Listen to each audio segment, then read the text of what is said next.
John Cranley. I'm mayor of Cincinnati. I've been since 2013. I grew up here in Cincinnati, in Price Hill.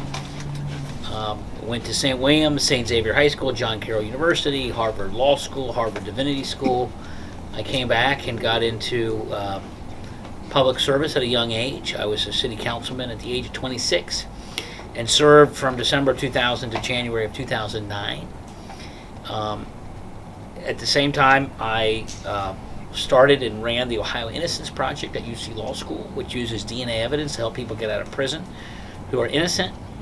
And that program has freed 25 people over the last 13 years. In addition to that, when I left City Council, I went to a law firm, Keating, Muth and Kleekamp, where I practiced law, and I also did real estate development in Price Hill and helped build the Incline Public House restaurant, which is doing very well, although I don't have any financial interest in it anymore. I divested when I was elected mayor.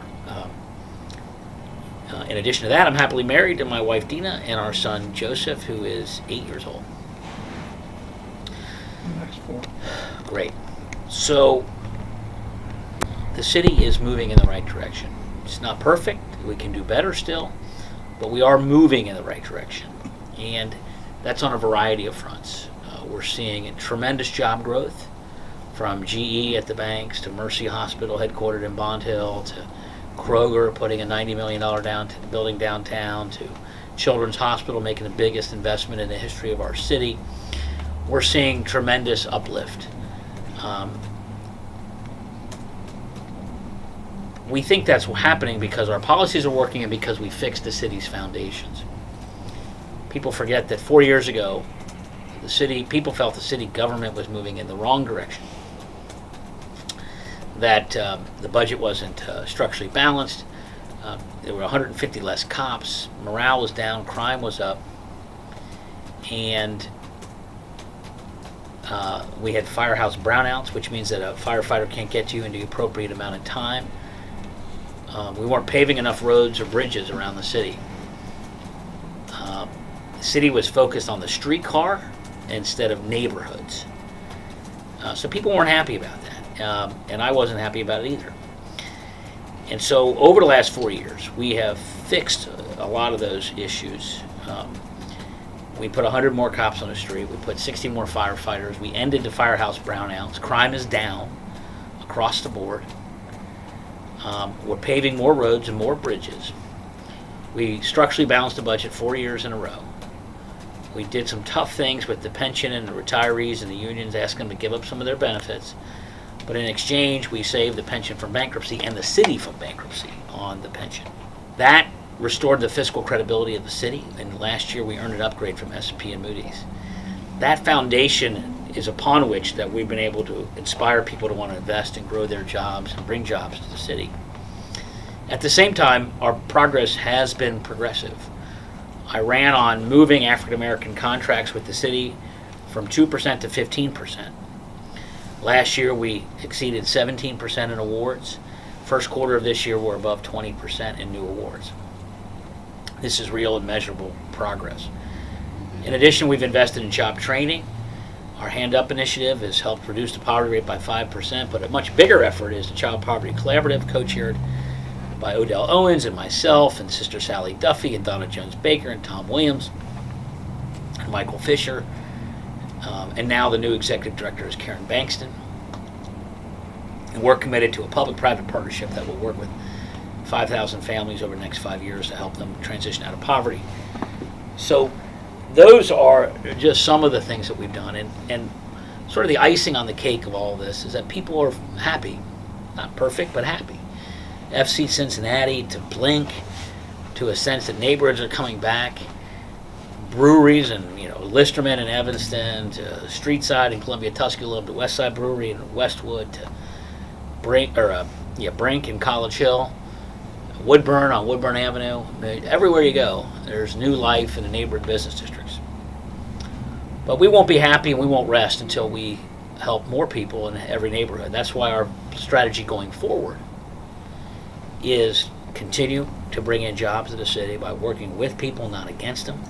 Obviously a big point of difference between my opponent and me and how we approach that.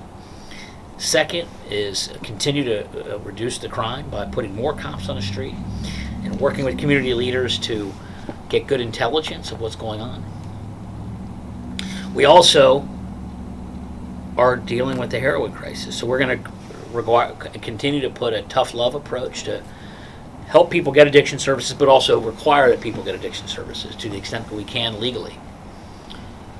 We're also, of course, suing the drug companies that purposely marketed drugs that are addictive opiates. In addition to that, we're going to continue to improve the quality of life of neighborhoods. I'm looking to establish a housing court that will bring justice to tenants who are being mistreated and hold landlords accountable for humane treatment of their tenants and to take care of their properties. We're also going to do a better job of picking up the litter, which still needs improvement. We're also going to work to build a truly comprehensive public transportation system to improve bus service throughout the county, not just the city, but the county. So you can get to and from your job and back to your home, which I think is critically important. My plan is to increase the funding for that from $50 million to $75 million, a 50% increase, which will significantly add to our ability to add bus throughout the county. And we want to make the city cleaner. So in addition to picking up litter, we're also investing in clean, renewable solar energy. My plan to put solar panels up at Lunkett Airport and use that energy to help power our energy consumption as a city. We'll reduce our greenhouse gases, our carbon emissions, and make for a cleaner environment. On top of all that, I'm asking everyone to give an hour a month to the city, to their favorite charity. We're going to encourage people to participate, and we have fun and games and competition and friendly competition to encourage a year of give back in 2018. So that's our agenda moving forward. So the question is, how is the streetcar going to develop on a going forward basis? As I think, well, hopefully people know, I did not think it was worth the money for the streetcar. It's a nice idea, but it's not an essential idea. And $150 million to go a couple miles was not my idea of how to spend that money. I'd rather spend it in neighborhoods, helping to improve neighborhoods and to expand bus service. So I did extend the hours, which has helped the ridership numbers, and we'll make it as successful as we can. But to me, the real future is not about the streetcar. It's about bus service, helping people get more bus service, more frequent bus service, don't have to wait as long, have better routes, better frequency, and to integrate someday Uber, taxi, and Lyft to help people get to and from the last bus stop to their job, or vice versa, first mile, last mile, that kind of thing. So one of Cincinnati's great areas of pride is our collaborative agreement, our police community agreement, which came out of a crisis, 2001, and the aftermath. And I was on city council at that time, and I'm proud to say that I was the deciding vote, 5-4 vote, to mediate rather than to litigate the lawsuit against the city that was brought by the Black United Front and the ACLU. That was a historic decision because, and then I was part of the negotiating team. Alicia Reese, David Pepper, and I were negotiators for the city. And a year later, roughly a year later, we had this agreement that became known as the collaborative agreement. And it has really changed the culture of our police department. And remember, Loretta Lynch, the Attorney General under President Obama, said that we're the role model for police community relations around the country. That's a really proud thing to say when cities are, really on fire across the country on police community relations. We've got our issues, of course, but we are in a better place. And not because we're better than those other cities, it's just that it happened to us first. And instead of brushing it under the rug, we dealt with it by mediating this lawsuit and committing to the collaborative. Having said all of that, it has been 16 years or 15 years, whatever it is. And there are new issues that have emerged. Black Lives Matter, there's the body cameras, there's just questions as to whether we're still staying ahead of the curve. And so I called for a refresh of the collaborative, and we brought back Saul Green, who was appointed by the court 15 years ago to oversee our police department. And when he was here, Saul Green, who's not afraid to call it like he sees it, he said no city has ever voluntarily brought back a federal court monitor, and I'm very proud of that fact. And he's going to, present his findings soon, and I'm sure there'll be rooms for improvement, and we intend to implement his recommendations. As it relates to African American businesses, entrepreneurship, workforce a whole host of effort. In addition to that, we're also working with the startup community and the incubator technology. And so Mortar, which is an African American, what do you call it, incubator startup group that help venture capital group. I don't know the right term, but they're cool. And they are helping small minority businesses learn how to run a business and expand and grow and get access to capital and mentorships, that kind of stuff. And we're working with them to provide micro enterprise loans to small businesses around the city. And on top of that, that's sort of at the ownership, leadership level. On the workforce level, we've invested historic new dollars in job training through our Hand Up initiative to help people become cooks at Cincinnati Cooks, or to become,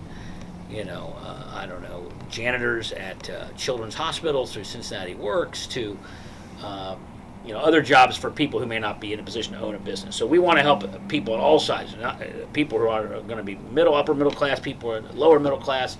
Everybody's got a place, and we want to help everyone get to a living wage for their families. And so that's why we have put so much effort into home nurses. We're working with Mercy Neighborhood Housing Health Services, and they have a phenomenal program where people come out making 30, 40 grand a year once they graduate from their training. It's really good living wage jobs. And so we're helping at all. We're trying to help at all levels.